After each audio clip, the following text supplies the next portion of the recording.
Last punch ఇచ్చిన అల్లు అర్జున్ మీద తీవ్రమైనటువంటి కోపం వచ్చినట్టుంది. అందుకనే తెలుగుదేశం పార్టీ కూటమి చాలా గట్టి ప్రయత్నం చేసింది. అతన్ని మీదన కంప్లైంట్ల మీద కంప్లైంట్లు ఇచ్చారు. ఈ కంప్లైంట్లో భాగంగా ఒకటి పర్మిషన్ లేకుండా జనం గ్యాదర్ అవ్వడానికి కారణమయ్యారు అంటూ ఒక కేసు పెట్టారు. అది ఎన్నికల తరఫున ఒక కేసు పెట్టారు పోలీసులు. అయితే పోలీసులు అట్లా జనరల్ కేసు పెట్టారు.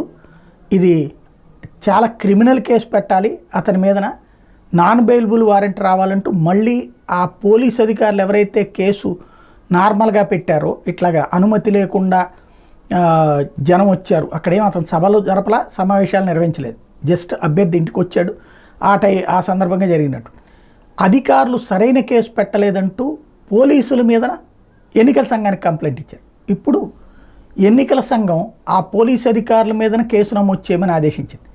ఎవరైతే ఆ కేసు పెట్టినటువంటి అధికారుల మీద విచారణకి ఆదేశించింది.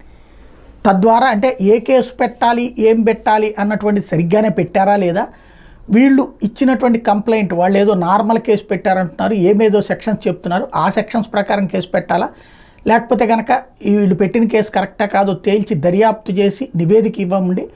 అట్లాగే ఆ పోలీస్ అధికారులకి సంబంధించి మీరు తీసుకునే ఆ చర్యని ఫైనల్గా మా ఎన్నికల సంఘం డిసైడ్ చేసేదాకా మాత్రం కంటిన్యూ చేయండి. అంటే ఎన్నికల సంఘం చెప్పేదాకా వాళ్ళ మీద విచారణకు సంబంధించి ఫైండింగ్ చేసి, అంటే తర్వాతన ఉన్నతాధికారులు వాళ్ళ తప్పేం లేదని కొట్టేయచ్చు కదనా కంప్లైంట్ని, అట్లా కొట్టేయకుండా ఎన్నికల సంఘం తుది తీర్పు తీసుకున్న తర్వాతనే ఆ కేసు క్లోజ్ చేయాలని ఆదేశించడం అంటే అల్లు అర్జున్ వ్యవహారంలో చాలా కసికట్టినే ఉన్నట్టున్నారు.